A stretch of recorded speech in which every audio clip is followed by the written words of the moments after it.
يا هلا بالمبدعين، بقالي فترة كبيرة ممسكتش الألوان ولا اشتغلت بيها، خاصة ألوان أكريليك. واللي شجعني على إني أعمل الثيم بتاع النهاردة ده هو سويت ارت باي سوزي. كنت بشوفها على الانستجرام وكانت بتحول علبة بسكوت ل ثيم جالاكسي، وأنا كنت حابة أعمل الثيم ده. أنا هركب الألوان بتاعتي، بركبها كالعادة.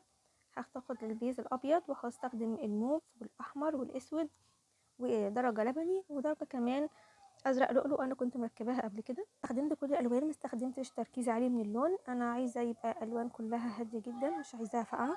بقى اعمل طبطبه خفيفه بالسفنج على علبه من فوق والعلبه من الجناب. هبدا بقى استخدم اللون الموف، هوزعه مش طبقه واحده، لاني متنطور كده في حتت مختلفه. كده هاخد الازرق اللؤلؤ ده، انا كنت مركباه من البيز بتاعه، اسمها بيز لؤلؤ، وحط عليه مركز لون ازرق فبيديني الدرجه دي. الالوان على علبه السي دي، طبعا انا بحب ريسايكلينج. وده كان الشكل النهائي للعلبة. اتمنى يكون عجبكم.